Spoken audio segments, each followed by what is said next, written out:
Bonsoir à tous. Au sommaire de ce journal, le ministre de la Santé, Benjamin Hunkpati, a procédé ce matin au lancement officiel de l'introduction du vaccin contre la méningite A dans le programme élargi de vaccination. Ce vaccin dédié aux enfants de 9 mois et plus permettra de réduire la morbidité et la mortalité infanto-juvénile au Bénin. La cérémonie s'est déroulée au centre hospitalier universitaire de la mère et de l'enfant, CHUMEL de Cotonou. Lancement officiel de la deuxième vague de collecte des données cadastrales. C'est une opération qui a pour objectif d'enregistrer les parcelles afin de garantir leur sécurité. L'opération lancée ce mercredi couvre 10 communes et c'est le comité technique de supervision de la réalisation du projet qui a procédé à la cérémonie de lancement. Nous parlerons aussi des amis Lions, membres du cabinet du district 103 A4 du Lions Club International. Ils étaient en réunion pour dresser le bilan des activités menées et faire des projections pour les prochains mois. C'était en début de semaine dans la commune d'Abomey-Calavive. Voilà le titre. Mesdames et messieurs, à nouveau, bonsoir. Ouvrons ce journal par l'introduction du vaccin contre la méningite A dans le programme élargi de vaccination au Bénin. Dédié aux enfants de 9 mois et plus, ce vaccin permettra de réduire la morbidité et la mortalité infanto-juvénile au Bénin. C'est le ministre de la Santé, Benjamin Hunkpati, qui a procédé au lancement officiel de l'introduction de ce vaccin dans le programme élargi de vaccination. C'était ce mercredi au centre hospitalier universitaire de la mère et de l'enfant, CHUMEL. Le ministre de la Santé administre ici la première dose du vaccin contre la méningite A au premier enfant. Acte qui lance officiellement l'introduction du vaccin MEN-A dans le programme élargi de vaccination PEV au Bénin. L'événement qui nous réunit ce jour marque une étape essentielle dans le programme élargi de vaccination PEV du Bénin, à savoir la protection des enfants de moins d'1 an par l'administration du vaccin contre les infections à méningocoque A, portant à 12 le nombre de maladies contre lesquelles nos enfants seront désormais protégés dès leur tendre enfance. Au Bénin, depuis la campagne de 2012, un seul cas a été confirmé en 2016. Le Bénin prend donc ce jour une décision salutaire de protéger désormais tous les enfants de moins d'1 an contre la méningite à méningocoque A et ses séquelles en attendant d'organiser une campagne de rattrapage de cohortes naissantes constituée sur 10 ans depuis la campagne de novembre 2012. L'introduction du vaccin MEN-A dans le PEV de routine au profit des enfants dès 9 mois vient renforcer le système de santé au Bénin. La méningite étant une maladie grave, demeure un problème de santé publique. La méningite bactérienne particulièrement est très préoccupante. En effet, environ une personne sur 10 atteinte de ce type de méningite en meurt et une personne sur 5 présente de complications graves. La vaccination qui confère une protection durable est le moyen le plus efficace de réduire la charge et d'atténuer les conséquences de la méningite. Il s'agit donc d'un événement majeur qui contribuera à l'élimination de la méningite à méningocoque A au Bénin. L'administration du vaccin MEN-A se fait à partir de 9 mois en dose unique, simultanément avec le vaccin contre la rougeole rubéole et le vaccin contre la fièvre jaune. Chers compatriotes, à travers l'introduction de ce vaccin dans le calendrier vaccinal, le gouvernement du président Patrice Talon vient une fois encore marquer son engagement en faveur de la protection des couches vulnérables. La vaccination contre la méningite A contribuera ainsi à réduire la morbidité et la mortalité infanto-juvénile au Bénin. Ainsi, à partir de ce jour, 25 janvier 2022, tous les enfants dès 9 mois pourront bénéficier de cette vaccination gratuitement dans le PEV de routine, c'est-à-dire au niveau des centres de santé offrant la vaccination aux enfants. Je voudrais remercier l'Alliance Gavi qui soutient cette introduction en mettant à la disposition du pays les premières doses de vaccin MEN-A pour le PEV de routine. Les populations sont donc invitées à adhérer massivement à l'initiative en faisant vacciner les enfants à partir de 9 mois contre la méningite A dans les centres de vaccination installés sur l'ensemble du territoire national. Le Bénin rompt les amarres avec la navigation à vue dans le secteur de l'agriculture. Le pays dispose désormais d'une base de données statistiques sur le monde agricole, des données obtenues à l'issue d'un travail de recensement effectué sur le plan national. Les résultats de ce travail ont été présentés à l'opinion publique ce mardi à Cotonou. Nous allons suivre. Devant cette assistance composée majoritairement des acteurs du secteur de l'agriculture, défilent les résultats de la photographie du monde agricole béninois. Des résultats issus d'un travail de recensement national de l'agriculture et qui affichent le visage réel de ce secteur. 926 539 ménages qui pratiquent l'agriculture. Et la population agricole est de 6 506 980 hommes et femmes. Ceci nous montre que plus de la moitié de notre population, près de 55%, s'adonne donc à l'agriculture. Vit dans les ménages, tirant une partie de l'essentiel de leurs ressources de subsistance des activités agricoles. L'exercice de collecte de ces données statistiques a duré en 6 mois et plus de 3 milliards de francs CFA ont été mobilisés par l'État béninois pour des retombées importantes en termes de création d'emplois. Tenez, pour la cartographie, nous avons utilisé 2526 agents, dont 270 chefs d'équipe, 84 contrôleurs communaux. Ils ont perçu des salaires au prorata de leurs responsabilités. Pour le recensement proprement dit, nous avons utilisé 5093 agents, dont 834 chefs d'équipe et 85 chefs communaux.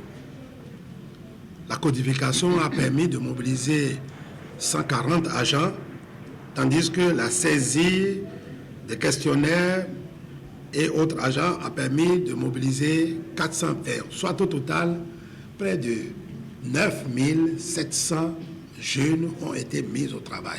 Les résultats de ce recensement ont aussi révélé des défis dans la mécanisation de l'agriculture qui jusque-là n'a touché que 12% des exploitations, mais aussi des terres à exploiter. Avons-nous encore des terres pour faire beaucoup de choses? Oui. Et si vous longez le pays, vous regardez de Cotonou à Malanville, il a plein d'espaces couverts de végétation sauvage qui ne nous révolte pas. Et ce n'est pas bien. Il faut changer la donne. Le travail a été fait sur le terrain avec l'assistance de l'Organisation des Nations Unies pour l'agriculture et l'alimentation FAO. Notre domaine d'expertise, c'est l'expertise technique. Je crois que cette expertise technique est pour les États membres de la FAO.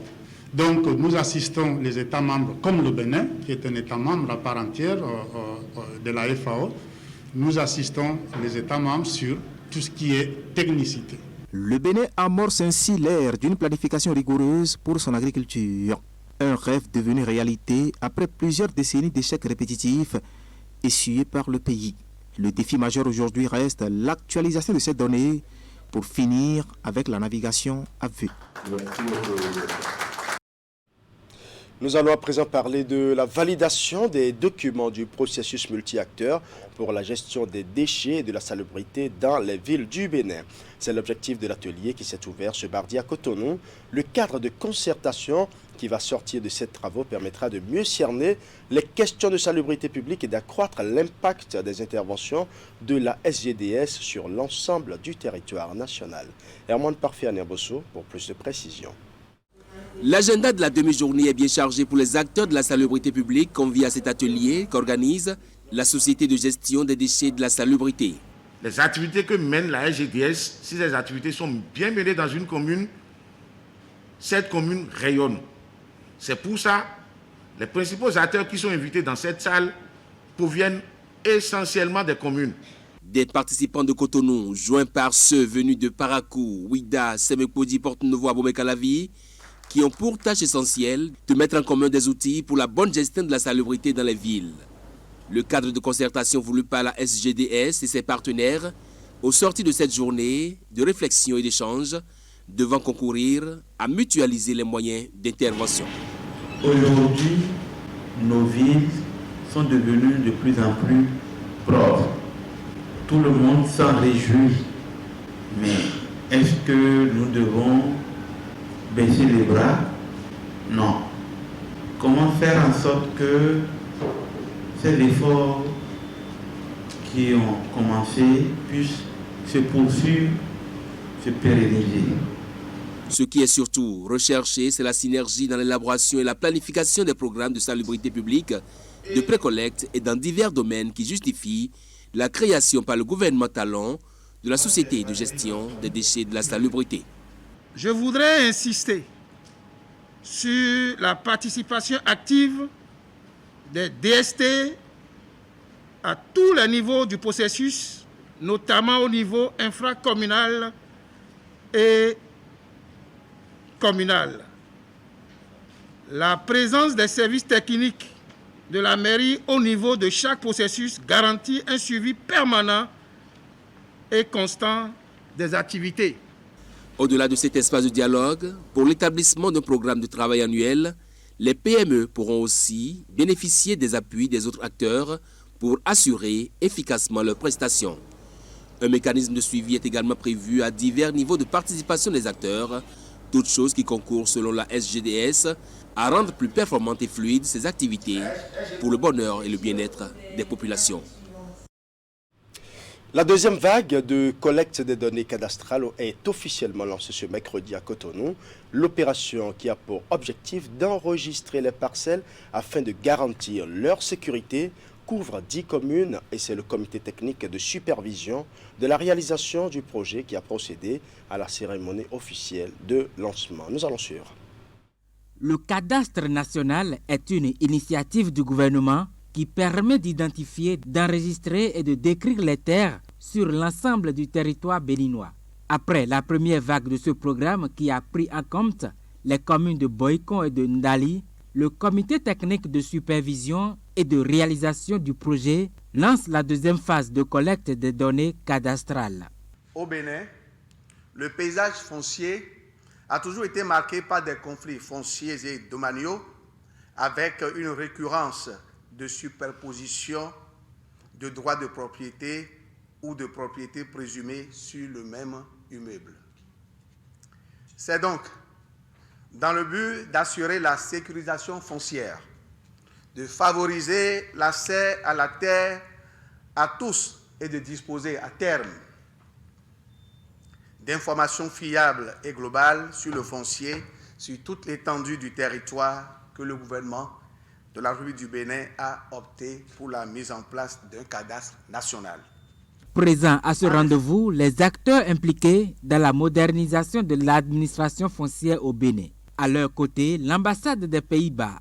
Pour cette deuxième vague, 10 communes sont ciblées. Il s'agit d'Aplahoué, Grand Popo, Abomey-Calavi, Cotonou, Semenpodi, Porto Novo, Paubert, Sakété, Paracourt et Djougou.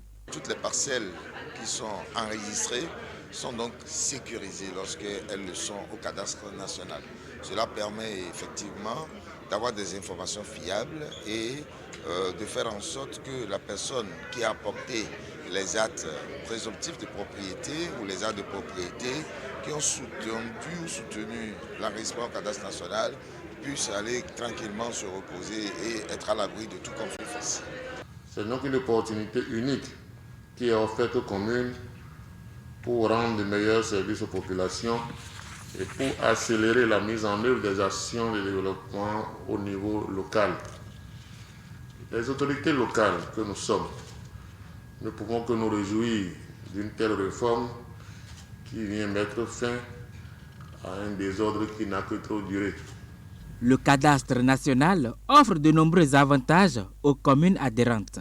Outre la numérisation des données et la modernisation de la gestion foncière, c'est un outil d'aide à la planification et à la gestion urbaine et à l'amenuisement des conflits fonciers. Nous allons à présent faire une ouverture sur la conférence de presse du Bureau exécutif national de l'Union islamique du Bénin. Les responsables de cette union sont montés au créneau pour fustiger et dénoncer des informations tendancieuses et qui sont de nature à jeter l'opprobre non seulement sur l'Union islamique mais aussi sur le gouvernement. Il s'agit en effet d'une souscription retenue par Mosquée afin de contribuer au développement de l'Union. Mais certaines personnes mal intentionnées y voient la main du gouvernement, ce qui justifie d'ailleurs la sortie médiatique du bureau de l'Union islamique du Bénin. Reportage. Face à la presse le mardi 25 janvier, l'Union islamique du Bénin lève tout équivoque au sujet de la confusion créée par des personnes. Le bureau exécutif national a tenu à expliquer que la cotisation relève de l'idée de son instance supérieure, le Congrès et les organes dirigeants. En clair, c'est une initiative à laquelle le gouvernement n'est pas associé.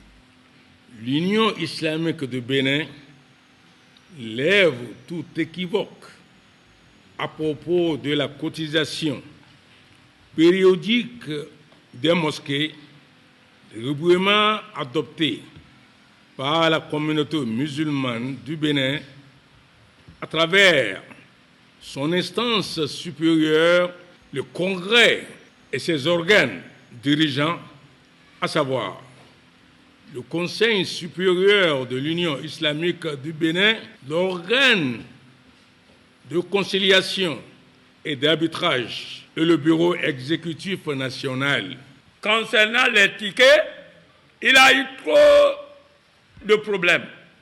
Et je vais vous remettre les preuves que la signature est faite, en tête même, vous verrez, République du Bénin. Union islamique du Bénin. Donc, ça ne concerne pas le gouvernement, ça concerne la communauté musulmane. L'initiative est née de la décision de l'UIB de se suffire pour ne plus attendre des aides extérieures. Elle entend ainsi compter sur ses propres forces pour désormais faire face à un certain nombre de problèmes, dont la construction et la réparation de mosquées. Ce qui l'a amené à définir les montants de la cotisation. Pour les mosquées qui sont dans les zones urbaines et qui sont de grandes mosquées, il s'agit de payer 5 000 francs par mosquée une fois le mois. Et pour les mosquées dans les zones urbaines où on ne fait pas les prières de vendredi, nous sommes entendus sur la cotisation de 2 000 francs par mosquée. Mais les zones rurales où on fait les prières de vendredi, il s'agit de cotiser 2 000 francs par mois. Et pour les mosquées où on fait les prières quotidiennes, il s'agit de faire 1 000 francs. Et même par ailleurs, c'est 500 francs le mois. L'Union islamique du Bénin rassure toute la communauté musulmane de la clarté qui va entourer la gestion des fonds. Il y aura la transparence et de façon périodique, il y aura un compte rendu de tout ce qui sera perçu dans chaque commune. D'ailleurs, nous sommes en train de développer actuellement un système de paiement en ligne qui aura une traçabilité au point où, lorsque la personne verse en même temps son argent, il aura un message qui lui parviendra. La contribution financière permettra à l'Union islamique du Bénin de réaliser ses rêves, de satisfaire les besoins, ont laissé entendre les conférenciers. Elle pourra ainsi mieux servir les fidèles musulmans. Les femmes élues maires et conseillères seront désormais accompagnées dans l'exercice de leurs fonctions et suivies au sein de leur parti politique. L'objectif est de parfaire leur formation pour plus de militantisme. C'est le fruit d'un projet de renforcement sur le leadership, un projet porté par un consortium tripartite et financé par le Royaume des Pays-Bas. Le point de la cérémonie de lancement du projet dans ce reportage signé Clément Ogoua Achadé.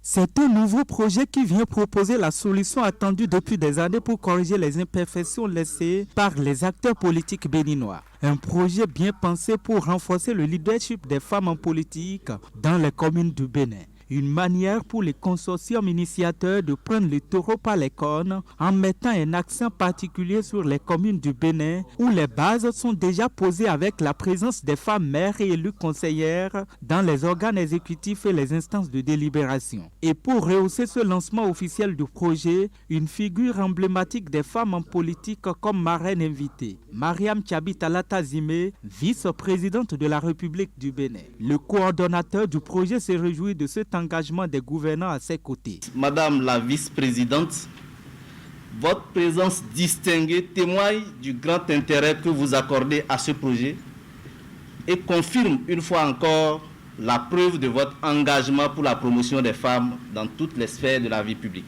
Je vais ensuite saluer la présence de Madame la ministre des Affaires sociales et de la microfinance.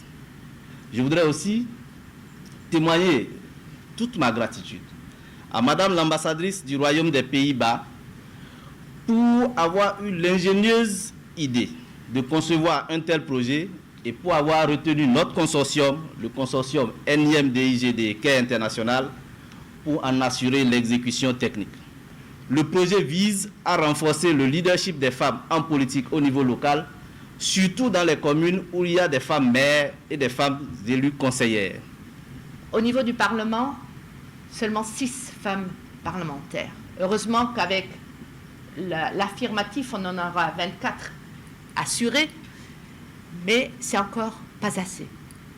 Et dans l'exécutif, on est passé de 3 ministres à 5 ministres, 20% des ministres. Notre constat au Bénin, c'est quand on voit que les femmes qui s'engagent dans la politique, souvent connaissent une très grande solitude.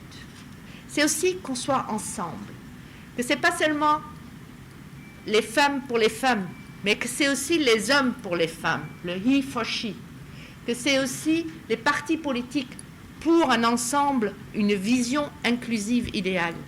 C'est aussi entre coopération. À travers le projet de renforcement du leadership des femmes dans les communes du Bénin, les femmes leaders seront écoutées afin de permettre au consortium tripartite de réfléchir sur les obstacles au leadership et la représentativité des femmes, tout en les soutenant au sein de leur parti politique. Tout ceci pour les préparer à affronter les prochaines échéances électorales au Bénin. À peine son lancement officiel, le projet séduit déjà les autorités gouvernementales par ses approches et surtout ses objectifs. À l'avant-garde des luttes pour la promotion des femmes, les hommes sont mieux écoutés que les femmes et font mieux pour faire progresser les causes féminines. J'en veux pour preuve les progrès que nous faisons ces temps-ci grâce à la volonté politique et à la détermination du président de la République, Patrice Talon, l'incarnation de la masculinité positive dans notre pays actuellement. Le nombre de femmes n'augmentera dans notre pays que si les femmes font preuve de compétence, de combativité et de compétitivité. Elles doivent, par l'éducation, la sensibilisation, prendre conscience des défis et enjeux de leur présence au sein des instances socio-professionnelles et politiques de prise de décision. Sans cette prise de conscience, même si les quotas leur sont concédés, même si des mesures facilitatrices diverses sont prises en leur faveur, aucun changement ne sera possible. C'est la prise en compte de cette dimension du pouvoir qui fonde et justifie le projet de renforcement du leadership des femmes en politique dans les communes du Bénin. Le consortium composé de Multiparti Démocratie, de l'Institut pour la gouvernance démocratique et Care International Bénin-Togo financé par le Royaume des Pays-Bas entend révéler le potentiel des femmes leaders dans l'arène politique au Bénin. Le projet abrégé PRLFP, qui sera mis en œuvre sur 48 mois, va impacter 1455 femmes bénéficiaires et permettre la réélection aux prochaines communales municipales des femmes maires et élues conseillères, la présence des femmes au poste d'influence au niveau local, de même que la formation des femmes au sein de leur formation politique. Dans exactement 2 jours, c'est-à-dire le 28 janvier prochain, ce sera la clôture des dépôts de dossiers pour le baccalauréat 2022. Quelques jours avant la clôture, le directeur de l'office du bac a effectué une descente sur le terrain pour s'enquérir du niveau et des conditions d'enregistrement. Il était au centre d'inscription physique de l'Atlantique littoral. Voici le point de sa descente sur le terrain. Ces files d'attente, pas moins longues, sont celles des candidats libres au baccalauréat 2022.